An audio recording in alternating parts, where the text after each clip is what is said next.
ಕನ್ನಡ ವಾಹಿನಿಗೆ ಸ್ವಾಗತ.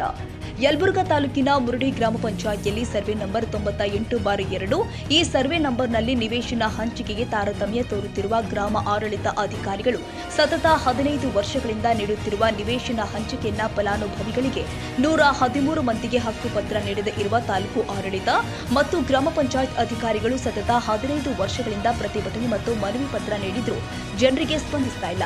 ಆದ ಕಾರಣ ಇಂದು ಸೋಮವಾರ 16/6/2025 ಗ್ರಾಮ ಪಂಚಾಯಿತಿ ಮುಂದೆ ಪ್ರತಿಭಟನೆಯನ್ನ ಹಮ್ಮಿಕೊಳ್ಳಲಾಗಿದೆ.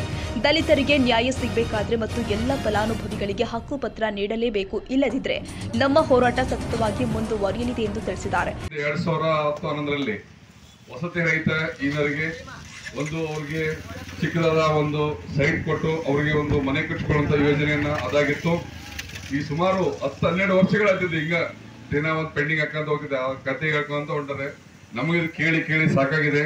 ಹಾಗಾಗಿ ಮೊನ್ನೆ ತಾನೇ ನಾಗರಾಜ್ ಹಲ್ಲಹಳ್ಳಿ ಅವರು ಇದ್ರ ಬಗ್ಗೆ ಪ್ರತಿಭಟನೆ ಮಾಡ್ತೀವಿ ಅಂತಂದು ಕೇಳಿದ್ರೆ ನಮ್ದೇನ್ ಅಭ್ಯಂತರಲ್ಲಪ್ಪ, ನಾವು ಕೈ ಜೋಡಿಸಿದಕ್ಕ ಇದ್ರ ಮೊದ್ಲು ಈ ಕೆಲಸನ ಬಗೆಹರಿಸಂತ ನಾವು ಮೊದ್ಲು ಅವ್ರಿಗೆ ಹೇಳಿದ್ವಿ. ಹಾಗಾಗಿ ಇದೇನೈತಿ ನೀವು ಅಲ್ಲಿವರೆಗೆ ನಾವು ಇಲ್ಲಿ ಹೋರಾಟ ಕೂರುತ್ತೇವೆ ಅನ್ನೋ ಮಾತನ್ನ ಹೇಳ್ತೇನೆ. ಅದಕ್ಕೆ ಸಂಬಂಧಪಟ್ಟ ಇಲಾಖೆಯವರು ಈಗ ನಾವು ಹೋರಾಟದ ಮನವಿಯನ್ನ ಈಗಾಗಲೇ ಸಂಬಂಧಪಟ್ಟ ಎಲ್ಲ ಅಧಿಕಾರಿಗಳಿಗೆ ಮುಡಿಸಿದ್ದೇವೆ, ಅವ್ರ ಗಮನಕ್ಕೂ ಕೂಡ ತಂದಿದ್ದೇವೆ. ಆದರೆ ನಾವು ಯಾರೂ ಯಾರಿಗೆ ಬೈಯೋಂಗಿಲ್ಲ, ಯಾರೂ ಏನು ಮಾಡೋಂಗಿಲ್ಲ. ಶಾಂತ ರೀತಿಯಿಂದ ನಮ್ಮ ಹಕ್ಕನ್ನು ನಾವು ಪಡ್ಕೊಳ್ಳೋಣ ಎನ್ನೋ ಮಾತನ್ನು ಹೇಳಿ ತಾವೆಲ್ಲರೂ ನನ್ನಿಂದ ಘೋಷಣೆಗೆ ಹೋಗ್ಬೇಕು.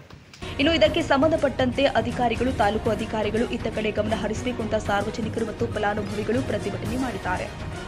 ತಾಜಾ ಸುದ್ದಿಗಾಗಿ ಎಂಟಿವಿ ನ್ಯೂಸ್ 24x7ಗೆ ಸಬ್ಸ್ಕ್ರೈಬ್ ಮಾಡಿ ಮತ್ತು ಬೆಲ್ ಐಕಾನ್ ಅನ್ನು ಒತ್ತಿ. ತಪ್ಪದೇ ಲಿಂಕ್ ಶೇರ್ ಮಾಡಿ.